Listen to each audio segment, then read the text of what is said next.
nuestra genética está pensada para comer más de lo que realmente necesitamos. Para encontrar estas intervenciones farmacológicas que ayuden a combatir la obesidad, primero empezamos con la genética. Aquí hemos empezado con qué genes regulan la longevidad. Una de las principales rutas que detecta la cantidad de nutrientes es la ruta de la insulina. Comemos y tenemos glucosa en la sangre y la manera en que nuestras células se enteran de que hay glucosa es a través de la insulina. La insulina activa una serie de genes, de proteínas codificadas por genes que están aquí mencionadas, y estos son los que le dicen a la célula cómo tiene que comportarse ante la presencia o falta de nutrientes.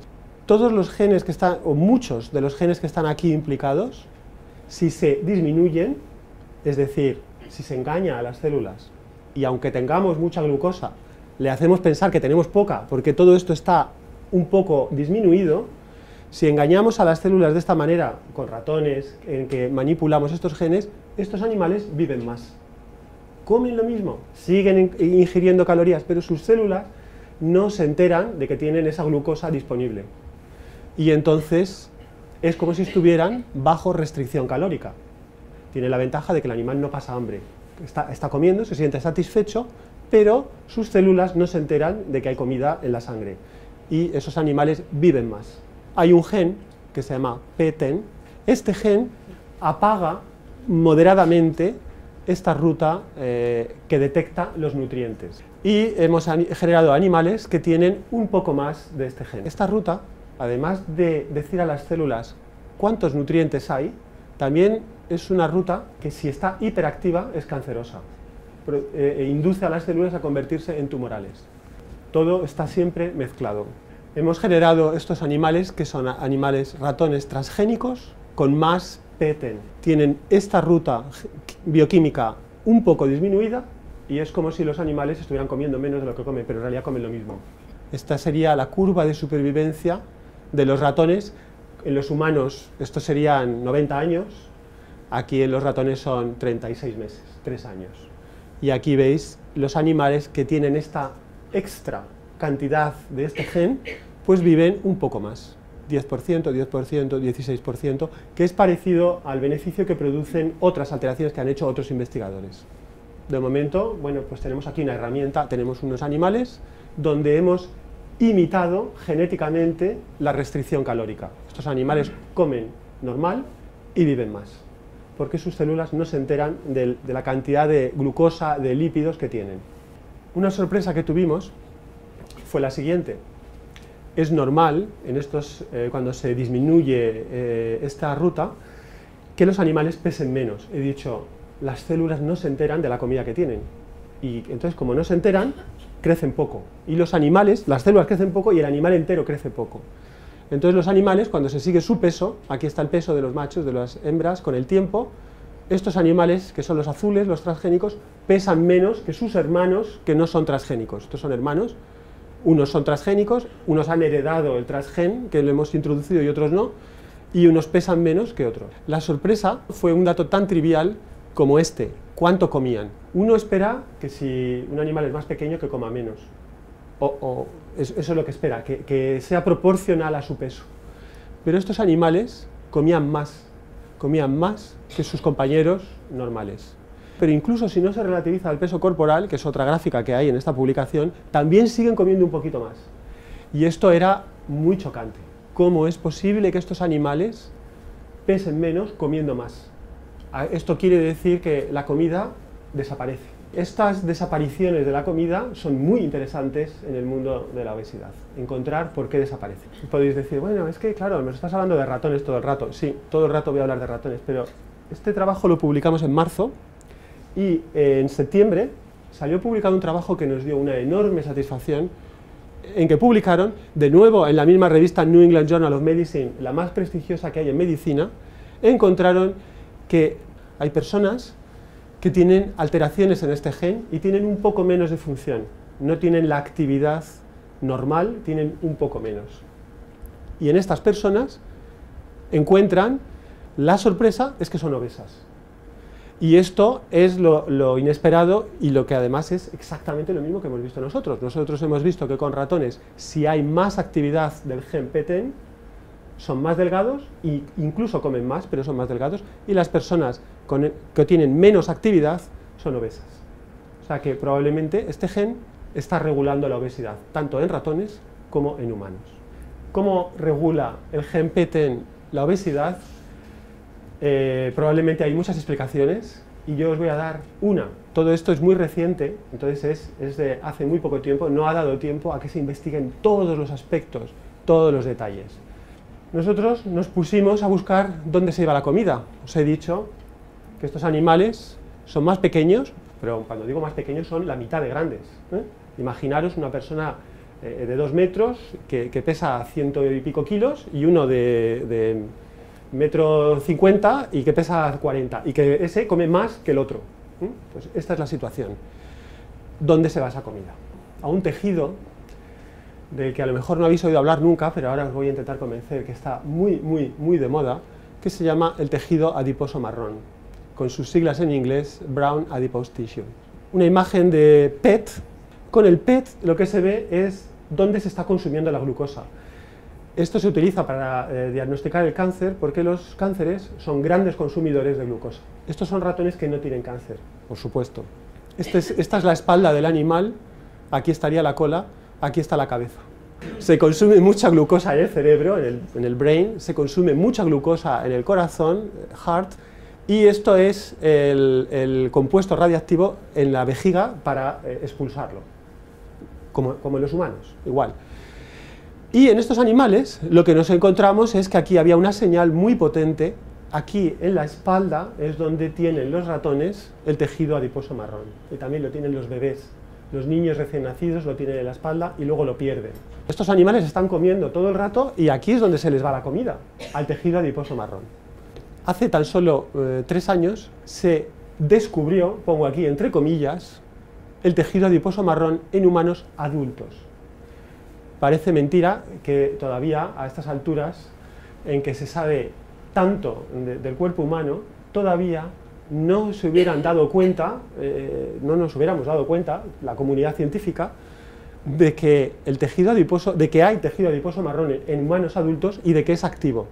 Que había tejido adiposo marrón se sabía, pero siempre se había pensado, es que estas son cosas que bueno, a veces, claro, somos humanos, tenemos prejuicios y bueno, el dogma era, no, el dogma era, el tejido adiposo marrón solo sirve para los bebés, para mantenerse calientes. Genera mucho calor en el bebé, que es el más desprotegido térmicamente. Y esto en la evolución es para cuando la mamá se va a buscar comida, que el bebé pueda tener calor. Pero se había asumido que cuando se encontraba tejido adiposo marrón en adultos, se asumía, sin ninguna prueba, es que no funciona, esto es un remanente que queda ahí y que no sirve para nada.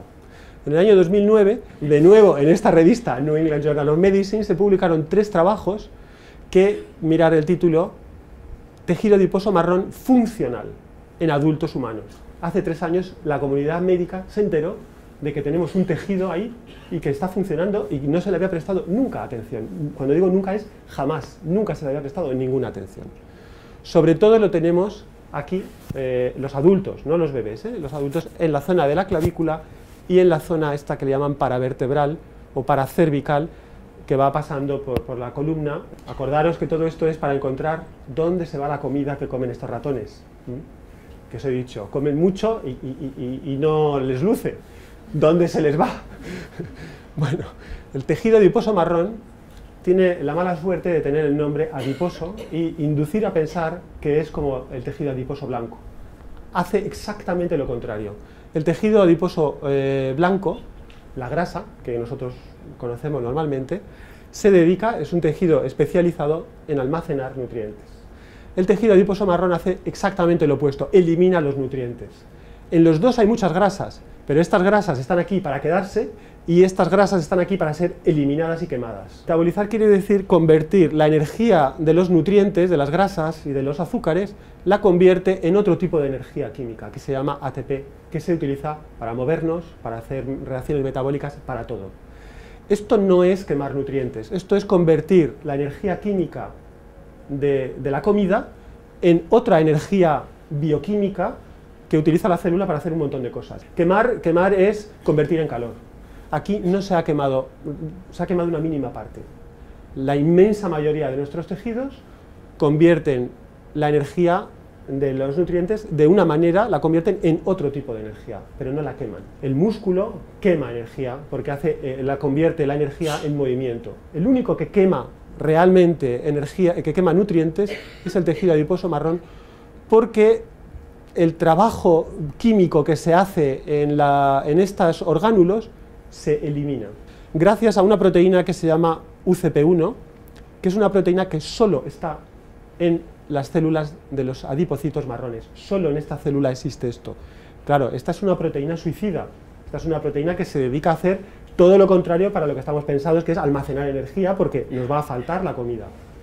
La lógica del hombre de Atapuerca. El tejido adiposo marrón tiene dos funciones. Una, que es la que se conoce en los bebés, en los recién nacidos, que es responder al frío. Cuando hay frío, hay unos centros en el hipotálamo que detectan el frío, se les señaliza de la piel, va al cerebro, en el hipotálamo se envía una señal por el sistema nervioso parasimpático que enerva los adipocitos marrones. Los adipocitos marrones, a diferencia del tejido adiposo blanco, están inervados directamente, todos, por el cerebro. También eso os indica la importancia que tiene. Pensar que este tejido no se puede dejar a su libre albedrío. Si este tejido se pusiera a funcionar de manera descontrolada, nos consumiríamos y realmente nos moriríamos. Cuando hay frío, cuando hace frío, se detecta, se activa este tejido y este tejido empieza a funcionar y a quemar y a generar calor y a generar calor. El frío que hace falta pasar para que esto se active es un frío al que nunca estamos expuestos. Hace falta estar por lo menos una hora en frío para que esto ocurra. Poder detectar esta activación, y con frío hay que tener una persona una hora por lo menos en frío, a 4 grados, y entonces sí que se pone en marcha. Dejas de tiritar y te calientas con esto. Esta es una de las señales que activa esto, el tejido adiposo marrón, pero la otra, y esto también se ha descubierto en el 2010, o sea, es muy reciente, es la sobrealimentación. Cuando una persona delgada come en exceso, ese exceso de alimentación activa también, produce también señales de estrés. No se sabe muy bien cómo se señalizan, pero se sabe que desde el hipotálamo también van por el mismo sistema nervioso parasimpático y activan este tejido marrón. Y lo que le están diciendo es, hay un exceso de glucosa, hay un exceso de lípidos, de grasas en la sangre, y esto es tóxico, hay que eliminarlo. O sea, una vez que has comido y que lo tienes en la sangre, eso no se puede eliminar. Los riñones no eliminan glucosa, ni eliminan grasas. Entonces, el único tejido que te puede salvar de esa intoxicación es este. Y entonces se activa. Evidentemente esto, desde que esto se está descubriendo, porque digo se está descubriendo porque esto es un proceso que se está haciendo ahora, estos 2 últimos años, esto es la panacea para la obesidad, porque tenemos dentro de nosotros un tejido que si fuéramos capaces de activarlo, podríamos inducirnos a adelgazamiento. La relación entre la cantidad de tejido adiposo marrón que tienen adultos humanos activable, que correlaciona inversamente con el peso corporal. Aquí veis, cuanto más se pesa, cuanto más índice de masa corporal uno tiene, menos cantidad de este tejido activo tiene. Aquí hay un trabajo, aquí hay otro con 4.800 sujetos, o sea, esto está ya, es bastante indicativo. Cuanto más tejido adiposo marrón tenemos, menos obesos estamos, porque cuando comemos en exceso, nuestro cerebro es como si tuviéramos frío, activa eso y elimina el exceso de grasa y de azúcar que tenemos en la sangre. Este gen encargado de quemar nutrientes. Por eso nuestros ratones que tienen más actividad de este gen tienen el tejido adiposo marrón hiperactivo. Por eso estos ratones comen mucho más y están más delgados y viven más.